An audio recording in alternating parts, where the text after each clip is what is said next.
সমস্ত সন্ত্রাস এবং চাঁদাবাজদের অভয়ারণ্য বাংলাদেশ যেন না হয়, এ নিয়ে তাদের কোনো বক্তব্য নেই। আলেমদের নিয়ে বক্তব্য। মাথা নষ্ট হয়েছে। মাথা নষ্ট হলে কাজ হবে না। আগামীর বাংলাদেশ ইসলামের বাংলাদেশ হবেই হবে ইনশাআল্লাহ। মাথা নষ্ট হয়ে কোনো লাভ নেই। কারণ এই মাটিতে ইসলামের জন্য বহুত মানুষের রক্ত ঝরেছে, অনেক উলামারা জীবন দিয়েছেন, ঠিক কিনা বলেন? জেল খেটেছেন, জরিমানা দিয়েছেন। ইসলামের জন্য অনেক ইনভেস্ট হয়েছে এই মাটিতে।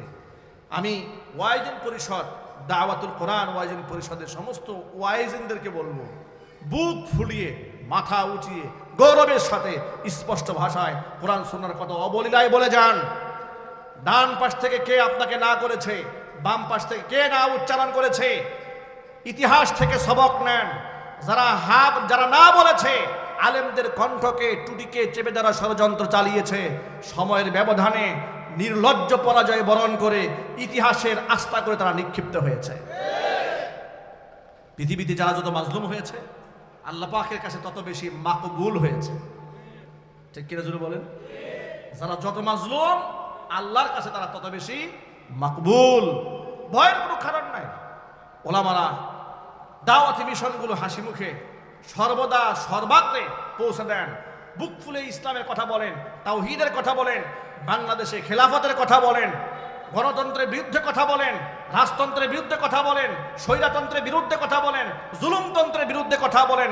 ইসলামী খেলাফত এবং ইসলামী সুশাসনের সুন্দর ইতিহাস এবং ঐতিহ্যগুলো, খুলাফায়ে রাশিদিনদের ইতিহাসগুলো, ইনসাফ জীবন ব্যবস্থাগুলো মানুষের সামনে তুলে ধরুন।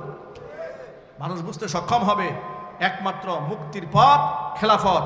এছাড়া কোরআনী শাসন ব্যবস্থা কায়েম না হলে ওয়াজ দিয়া, নসিহত দিয়া, দুয়া দক্ষিণা দিয়া রাষ্ট্র ভালো করা কোনোদিন সম্ভব, আরো চিৎকার দিয়ে বলুন, সম্ভব হবে না। আমরা কি ঐক্যবদ্ধ হতে পারবো তো ইনশাআল্লাহ?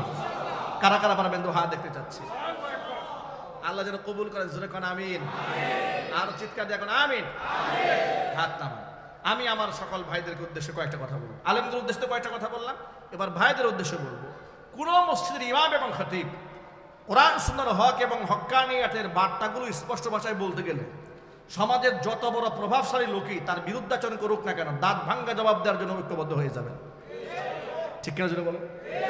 আফসোস কি জানেন? কোনো এক লোক যদি দাঁড়ায় যায় আর সব লোকরা চুপ হয়ে যায়, কথা বলেন, এটা বাংলাদেশের বাস্তবতা।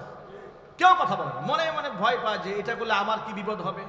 আর বাবা, আপনি এক থাকবেন তখন তো আপনি ব্যক্তি হয়ে গেলেন। আপনি অনেকগুলো হাত যখন একত্রিত হবে তখন আপনি শক্তিতে পরিণত হবেন। আপনারা ঐক্যবদ্ধ থাকবেন ইনশাআল্লাহ। আল্লাহ পাক যেন কবুল করেন। আগামীতে বাংলাদেশ একটা ইনসাফ ভিত্তিক বাংলাদেশ বিনির্মাণ হবে ইনশাআল্লাহ। বলেন ইনশাআল্লাহ। এই জন্য যারা জান দিচ্ছে, মাল দিচ্ছে, শ্রম দিচ্ছেন, মেহনত করছেন, কষ্ট করছেন, ইসলামের জন্য কাজ করছেন, তাদের পেছনে আপনারা সময় দিবেন, বলেন ইনশাআল্লাহ।